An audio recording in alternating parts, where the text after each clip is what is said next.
హర హర మహాదేవ్. శ్రీ శివాయ గురువే నమ. మనం కిందసారి ఎపిసోడ్లో ఏం చెప్పుకున్నాము, ఆ బాలమహారాజు గారు పడిపోయినప్పుడు వాళ్ళ అమ్మగారు పాపం స్పృహ పోయి చాలా బాధపడుతూ ఉంటుంది కదా. ఆ ఎపిసోడ్ చెప్పుకున్నాము. తర్వాత ఏం జరిగిందో చూడండి ఆశ్చర్యంగా. ఆ బాలమహారాజు గారు అలా ఉన్నప్పుడు సావిత్రిబాయి సోదరుడు అంటే భగవాన్ గారి మేనమామ గారు వచ్చి ఆయన ఏం చేశారు, నీళ్లు చల్లారు మొహం మీద. నీళ్లు చల్లి లేపసాగారు. కానీ ఆయన అలాగే ఉన్నారు. కొంతసేపటికి అక్కడికి ఒక మహిమాన్వితుడైన ఒక మహానుభావుడు వచ్చాడు. అతను చూడటానికి ఎలా ఉన్నాడంటే ఒక గడ్డాలు అవన్నీ పెరిగి మాసిన బట్టలతో ఒక పిచ్చి మనిషిలాగా ఉన్నాడు చూడటానికి. వచ్చి అక్కడికి వచ్చి ఆకలి అంటూ వచ్చి సావిత్రిబాయిని రోటీ దేవో అంటాడు. ఆమె అసలే దుఃఖం ఉంది, దుఃఖం ఆపుకోలేకపోతుంది.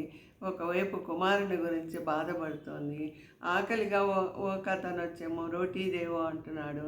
అయినా అతిథిని సత్కరించాలి కదా, ఆవిడ ఎవరికి ఏమీ పెట్టకుండా పంపించరు. ఆ దుఃఖంలోనే ఒక రోటీని ఆ మహానుభావుడికి ఇస్తుందన్నమాట.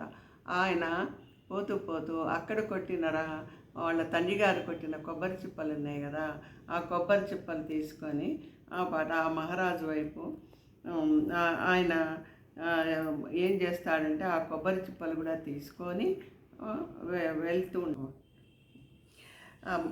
ఆ మహానుభావుడు అక్కడ ఉన్న కొబ్బరికాయని తీసుకొని కొంచెం ప్రసాదం తిన్నట్టుగా కొంచెం తిని ఆయన ఏం చేస్తారు, ఆయన కమండలంలో ఉన్న నీళ్లు భగవాన్ మీద చల్లుతారు. చల్లేటప్పటికీ ఆశ్చర్యంగా ఏమవుతుందంటే బాలమహారాజుపై నీళ్లు చల్లగానే చూడండి, అక్కడ వచ్చిన పామేమో పరమేశ్వరీదేవి. ఈ పిచ్చివాడి రూపంలో మనకి తెలియకుండా అర్థం కాకుండా మహానుభావులు అలాగే ఉంటారు, అలాగే వస్తారు. కానీ మనకు అనుకోలేక మాయలో పడిపోతూ ఉంటాం అన్నమాట. ఆ మహానుభావుడే పరమేశ్వరుడు, ఆయనే దత్తాత్రేయుడు, ఏమైనా అనుకోండి, మహానుభావుడు ఆయన వచ్చేసి ఆ మహారాజుని ప్రాణభిక్ష పెట్టి ఆయన అక్కడి నుంచి మెల్లిగా వెళ్తారు. ఇంతలోకి బాలమహారాజు గారు మెల్లిగా లేచి ఆ మహానుభావుడు చిన్న కొబ్బరి ముక్క తిని ఆయన మొహం మీద నీళ్లు చల్లుతారనమాట. నీళ్లు చల్లగానే బాలయోగి గారు అప్పుడు చూడండి అసలు మహత్యం ఏమైందో. బాలమహారాజు గారు నిద్రపోయి లేచినట్టుగా మెలకువతో ఉన్నట్టుగా లేచి ఆయన మళ్ళీ జపం చేసుకుంటూ కూర్చుంటారనమాట.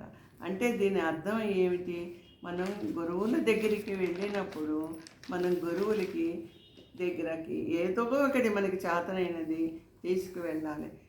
చెప్తూ ఉంటారు కదా పెద్దవాళ్ళు, గుడికి వెళ్ళినా, చిన్నపిల్లల దగ్గరికి వెళ్ళినా, వృద్ధుల దగ్గరికి వెళ్ళినా, అనారోగ్యం దగ్గరికి వెళ్ళినా, మన గుడికి కూడా ఊరికే వెళ్ళాం కదా.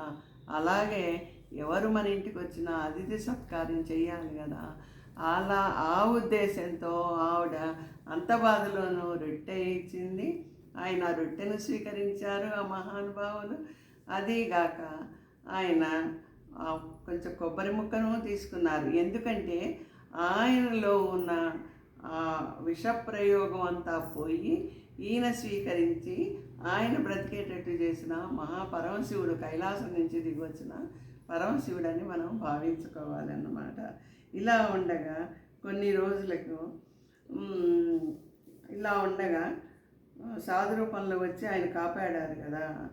మనమేమో భగవాన్ శంకరుడే అని మనం అర్థం చేసుకోవాలి. తర్వాత భగవాన్ కొన్ని రోజులకు మెల్లిమెల్లిగా మాట్లాడటం మొదలుపెట్టి పళ్ళు స్వీకరించడం మొదలుపెట్టారు. ఎందుకంటే పాలు దొరకటం లేదు, వేసవి కాలం, అందుకని ఆయన పళ్ళు స్వీకరిస్తున్నారు. ఇలా ఉండగా మళ్ళీ భక్తులు రావటం మొదలుపెట్టారు భగవాన్ని చూడటానికి. భక్తులు ఏం చేస్తున్నారు, ప్రేమతో వస్తూ పళ్ళు తీసుకొచ్చి ఇస్తున్నారు. ఈ భగవాన్ ఆ పళ్ళన్నీ తీసుకొని మళ్ళీ వాళ్ళందరికీ పంచేవారు. ఆ పళ్ళన్నీ కూడా భక్తులకే పంచేవారు. ఇలా కొంతకాలం జరుగుతూ ఉండగా ఒక సాధువు వచ్చి ఆయన్ని పరీక్ష చేయాలన్న ఉద్దేశంతో ఒక సాధువు వచ్చి బాబా నీ దగ్గర ఉన్న మంత్రశక్తులన్నీ నాకు ఇస్తావా అని అడుగుతాడనమాట, ఏమీ తెలియనట్టుగా.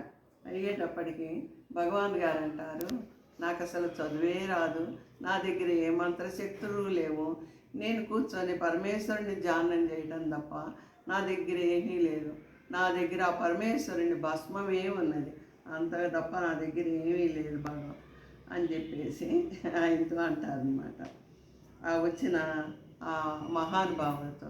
ఆ మహానుభావుడు నవసిద్ధులు కలిగినటువంటి నవనా నవనాథులు కలిగినటువంటి దత్తాత్రేయుడే అని మంతు మహారాజు ఉపాసకులని మనం గ్రహించాలన్నమాట. అంటే బాలయోగీశ్వర భగవాన్ని పరీక్ష చేయటానికి, ఆయన యొక్క శక్తి ఉపాసన తెలుసుకోవటానికి, మనమందరికీ తెలియజెప్పడానికి ఆ మహానుభావుడు ఆ రూపంలో వచ్చి ఆయన్ని అడిగారనమాట.